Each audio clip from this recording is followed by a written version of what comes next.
नगरी उदयपुर में आप सभी का स्वागत है। आप देख रहे हैं उदयपुर के सुप्रसिद्ध फतेह सागर का ये खूबसूरत नजारा। पूरी दुनिया एक झलक के लिए उदयपुर के इस फतेह सागर को देखने के लिए आती है, जहाँ की पृष्ठभूमि से अवगत होते हैं। राजा महाराजाओं का यहाँ ऐतिहासिक और पौराणिक इतिहास को देखने के लिए आते हैं। और आप देखें कि आज पूरी नौका में, आज शरद पूर्णिमा के दिन नौका के अंदर, नाव के अंदर सुंदर पाठ का आयोजन होगा। जय हनुमंते रामचरित मानस सेवा समिति के द्वारा ये आयोजन है और इसमें आज मुझे भी सम्मिलित किया गया है कि मैं आप लोगों तक ये भक्ति की तस्वीरें दिखाऊं, भक्ति का सृजन और भक्ति की चेतना आप तक पहुंचाऊं। उसके लिए मैं आज हाजिर हूँ। बस मैं इतनी सी गुजारिश करूंगा कि हमारी भारतीय संस्कृति, भारतीय परंपरा बहुत ही सुंदर है। हम सभी सनातनी हिंदू, यहाँ सभी धर्म, सभी मजहब के लोग बहुत अच्छे से रहते हैं। इसी के विश्व कल्याण के लिए, विश्व शांति के लिए इस प्रकार के आयोजन होते हैं, जिसमें धर्म की चेतना, सनातन की चेतना, मानवता की चेतना, सभी की चेतनाओं का कोई न कोई धर्म प्रेमी, प्रकृति प्रेमी कोई न कोई संदेश देते रहते हैं। नियमित रूप से झील प्रेमी जितने भी हैं, पूरे साल इस झील की साफ सफाई की चिंता को लेकर हमेशा गंभीर रहते हैं। वहीं आप देखें कि स्वच्छ प्रेमी जो स्वच्छता से जुड़े हुए हैं, वो स्वच्छता को लेकर हमेशा गंभीर रहते हैं। कहीं मेरी झीलों की नगरी में कोई गंदगी ना हो जाए। प्रकृति प्रेमी हमेशा प्रकृतियों की वर्धन के लिए हमेशा काम किया है। इस प्रकार से हम एक आदर्श भारत की बना पाए हैं, हम एक आदर्श देश की स्थापना कर पाए हैं। जब भी राजनेताओं को प्रतिनिधित्व मिला है तो उन्होंने हमारे देश को बहुत ही ऊंचाई दी है। पूर्व के नेताओं ने भी बहुत काम किए हैं और वर्तमान के भारत सरकार भी बहुत सारा काम कर रही है, मोदी जी भी बहुत ही अच्छा काम कर रहे हैं। लेकिन इतनी ही गुजारिश है कि वह जनता के कल्याण के लिए और जनता के हित के लिए अच्छे कानून लेके आए। ऐसा ना हो कि पूंजी वर्ग ऊपर चला जाए और गरीब वर्ग, जो गरीब का जो तबका है, वो मारा जाए। आप जब सत्ता में आए थे तो आपने वादा किया था कि हम उन बहन बेटियों को अच्छा कानून देंगे, अच्छा न्याय देंगे, उनको रोजगार देंगे, उनकी स्थिति को सुधारेंगे। लेकिन आपका वो ई श्रम कार्ड तो अभी तक कोई सुधार नहीं पाया है। आपके ई श्रम कार्ड से अभी कोई लोगों को बड़ा फायदा अभी तक नहीं मिला है। अभी तक वो जैसा था वैसा का वैसा पड़ा हुआ है। आपने सिर्फ मरने के ऊपर 2 लाख रुपए देते, यानी मरो तो फायदा, जिंदा रहने में ज्यादा फायदा नहीं है। LIC की तरह ये ज्ञान तो आपकी ई श्रम कार्ड जरूर देता है। इस ई श्रम कार्ड में अभी तक कोई भी डेटा तैयार नहीं हुआ है। सिर्फ आप अभी तक पिछले 5-6 सालों से कोविड के बाद आप सिर्फ आंकड़े नहीं कर रहे हैं। मेरी गुजारिश है कि इसको अच्छा बनाया जाए, कल्याणकारी बनाया जाए, मजदूरों से भी कुछ अंशदान लिया जाए और इसको एक अच्छा मजबूत कार्ड बनाया जाए, जिससे कि कम से कम एक मजदूर को 50 लाख रुपए तक की मृत्यु पे सहायता मिले, उसको छात्रवृत्ति मिले, उसके बेटी के लिए पैसा मिले और शिक्षा के लिए पैसा मिले। तमाम इसमें इंतजाम होने चाहिए, वो होने चाहिए। इसके साथ ही मैं नागरिकों से भी अपील करूंगा कि आप जिस क्षेत्र में काम करते हैं उस क्षेत्र में थोड़ी सी आवाज उठाइए और थोड़ा सा भारत सरकार तक ये पहुंचाइए कि आप अपने अधिकारों की मांग करें, आप भी उसमें अंशदान करें। ऐसा नहीं है कि हम सब फ्री में लें। हम अगर देश के अंदर अगर मजदूर वर्ग 100 करोड़ मजदूर है तो 100 करोड़ मजदूरों के लिए अलग अलग प्रावधान है। मछली पकड़ने वाले अलग प्रावधान है, होकर जो जितने भी हथेलियां लगाते हैं वो अलग प्रावधान है, जो थड़ियों पे काम करने वाले उनके लिए अलग है, दुकानों पे काम करने वाले, निर्माण में काम करने वाले सभी मजदूरों के लिए करीब 130 देश में मजदूर वर्ग काम करता है। सभी के लिए अलग अलग कल्याण मंडल की स्थापना होनी चाहिए। धर्म के साथ साथ हमें सामाजिक जीवन भी देखना होगा, धार्मिक जीवन भी देखना होगा, सांस्कृतिक जीवन भी देखना होगा, साहित्यिक जीवन भी देखना होगा और खेल मनोरंजन से भी जुड़ा रहना पड़ेगा। सभी एक दूसरे के पहलू है, एक दूसरे के सभी पूरक है, हम सभी का ध्यान देना पड़ेगा। इसके साथ ही हमारा देश जो है पर्यटक दृष्टि से, क्योंकि भारत का इतिहास सबसे प्राचीनतम इतिहासों में एक है और भारत के इतिहास को समझने के लिए पूरी दुनिया आती है। भारत के हर एक गांव में, ढाणी में, रज रज और कड़कड़ में इतिहास बसा हुआ है। कहीं वीर वीरांगनाओं का इतिहास बसा हुआ है तो कहीं वीर योद्धाओं का इतिहास है।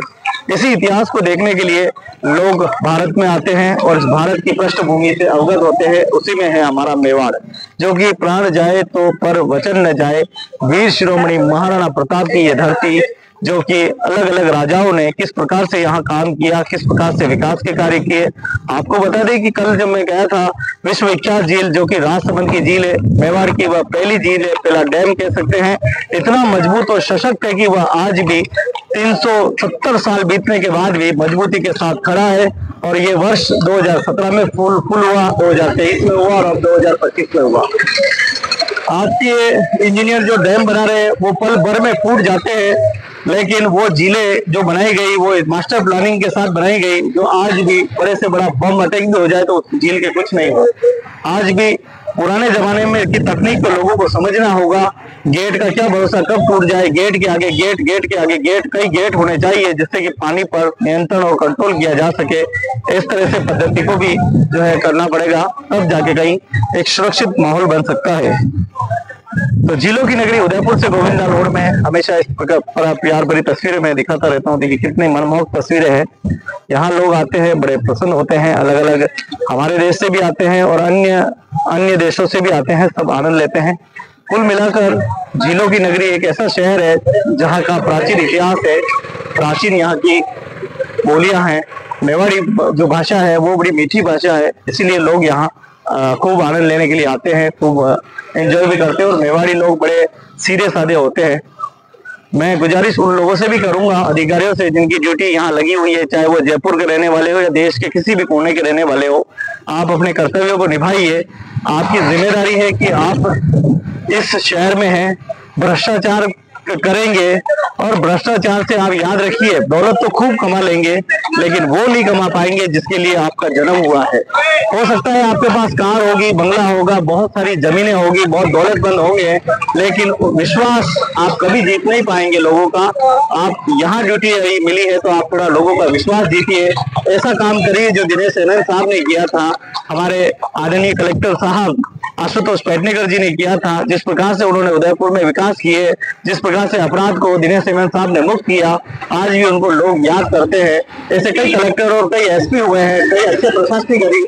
अगर हम मेवाड़ के अगर जनक कहें तो हमारे सबसे मोहन लाल जी सुखाड़िया, जिनके नेतृत्व में बहुत ही विकास कार्य हुए। तो कुल मिलाकर आज समझने की जरूरत है कि आप लोगों की ड्यूटी लगी है, आपको तनख्वाह मिलती है, ऊपर से भ्रष्टाचार करते हो, ये किसने सिखाया है। उदयपुर की अगर मैं बात करूं, जब मैंने अभी थोड़ी देर पहले पता किया था कि उदयपुर की इस पूरी झील को साफ करने के लिए कुछ बता रहे थे लोग 140 लेबर काम करनी चाहिए, लेकिन वर्तमान में इस झील के जिस दिन मैंने देखा तो 45 से ज्यादा लेबर नहीं थी। और उन्होंने भी ये कहा था 45 होगी, लेकिन 45-46 लेबर मिली थी। अब सोचिए, करोड़ों रुपए जब आते हैं साफ सफाई की व्यवस्थाओं के लिए, करोड़ों रुपए जब खर्च किए जाते हैं, उनको सही तरह से उतारा जाए धरातल पे तो सफाई भी अच्छी होगी, व्यवस्थाएं भी अच्छी होगी। लेकिन जब नींव भ्रष्टाचार की हो तो व्यक्ति बेचारा क्या करे, फिर तो भ्रष्टाचार की जड़ ही पैदा होगा। तो ऐसा ना हो कि आपके बच्चे बच्ची लूले लंगड़े ऐसे पैदा हो। आप अच्छा काम कीजिए जिससे कि आपके घर भी वीर शिरोमणि महाराणा प्रताप जैसे योद्धा जैसे जन्म ले, ऐसे महान व्यक्तित्व जिनके नाम से दुनिया आपको जाने, ऐसे व्यक्तित्व जन्म लिए। बाकी जिस दौलत के लिए आप जीवन भर ये कर रहे हो ना, भ्रष्टाचार करके, और अपने घर बना रहे हो, अपनी बिल्डिंगें बना रहे हो, ये बिल्डिंगें सब धरी की धरी, एक भूकंप का झटका आएगा पता ही नहीं चलेगा कौन कहाँ चला गया। इसलिए अच्छे काम कीजिए, अच्छे काम करने वालों का कीर्तिमान इतिहास बनता है। और अच्छे काम करने के लिए देखिए, रामनाथ जी मेरे साथ में है, स्वयं हाथ में मटका लिए, इनको कोई लेना देना नहीं है, इनके कोई घर की पड़ी नहीं है, लेकिन ये संस्कृति विरासत को बचाने के लिए, धर्म को बचाने के लिए एक पहल कर रहे हैं। आपका मैंने सुना कि कितने सारे आपने सुंदरकांड पाठ 108वां यहाँ संपन्न होने जा रहा, मुझे बड़ी खुशी हुई। 108 पाठ करने से किसी को कोई फर्क नहीं पड़ने वाला, लेकिन जो मन को जो शांति हुई है, जो लोगों को जो अमृत मिला है 108 पाठ में, वो सबसे बड़ी बात है। आप लोगों को क्या दे सकते हैं। इसलिए अच्छे बनिए, सच्चे बनिए, नेक बनिए। मैं उनसे भी गुजारिश करना चाहूंगा, जहाँ संस्कारों का सृजन नहीं है, संस्कार दीजिए अपने परिवारों को, अच्छे ज्ञान दीजिए, अच्छे विचार दीजिए। आप इस दुनिया में आए हैं, इस दुनिया को कुछ देखे जाइए। क्रोध की भावनाएं, गलत विचारधारा, अपात्र शब्द मत बोलिए, खत्म कर दीजिए। ये शब्द एक सनातनी के नहीं है, ये राक्षसों के शब्द होते हैं। 2 साल पहले हनुमान जयंती के रोज भारत के अंदर 108 बड़े मंदिरों में 108 सुंदरकांड का पाठ जब चालू हुआ था, उसी दिन मैंने संकल्प लिया था तो वीरों की भूमि उदयपुर से वाराणसी को 108 मंदिरों में अलग अलग जगह हनुमान चालीसा और सुंदरकांड का पाठ कंटिन्यू किया।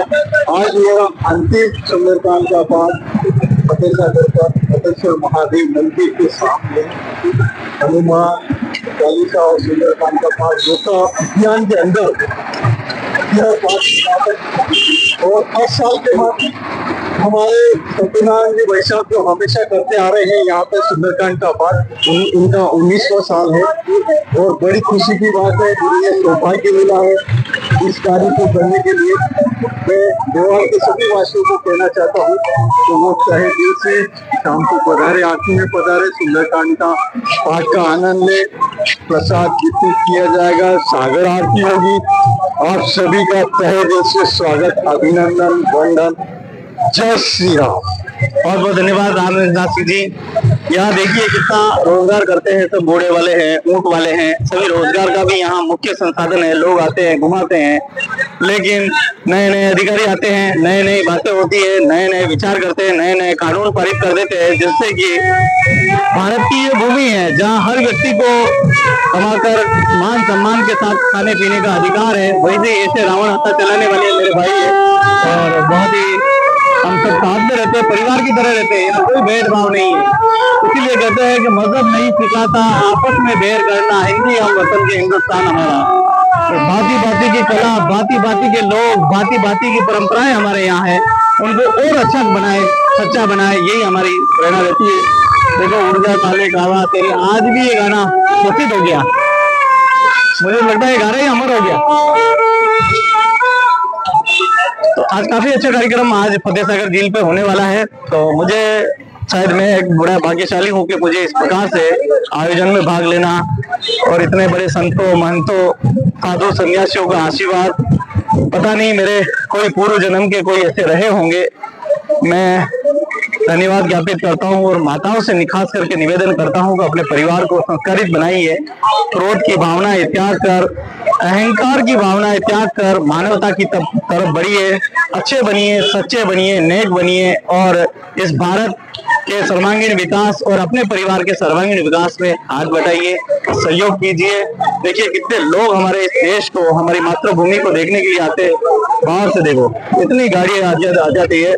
शाम का जब समय होता है तो हर व्यक्ति वोटिंग करना चाहता है। यहाँ पे सैकड़ों में वोटिंग नावे नौकाएं मौजूद है, जिससे वेट कर सब लोग आनंद लेते हैं।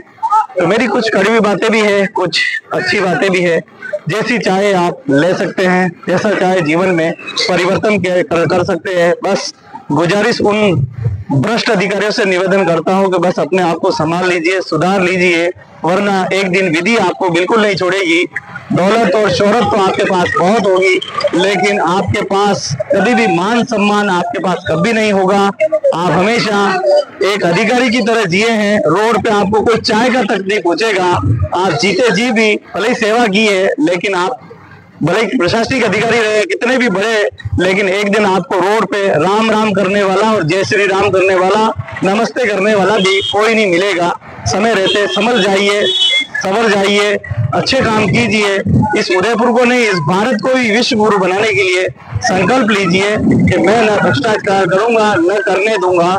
मैं पारदर्शिता के साथ एक रुपया सरकार का धरातल पर उतार कर उसको सही तरह से लगवाने में सहयोग करूंगा। ऐसी आप प्रतिज्ञा लीजिए। आपको शरद पूर्णिमा की बधाई, शुभकामनाएं। अच्छे विचारों का संग्रह कीजिए। अच्छे विचार मेरे नहीं लगे तो मुझे वापस लौटा दीजिए। जय श्री राम।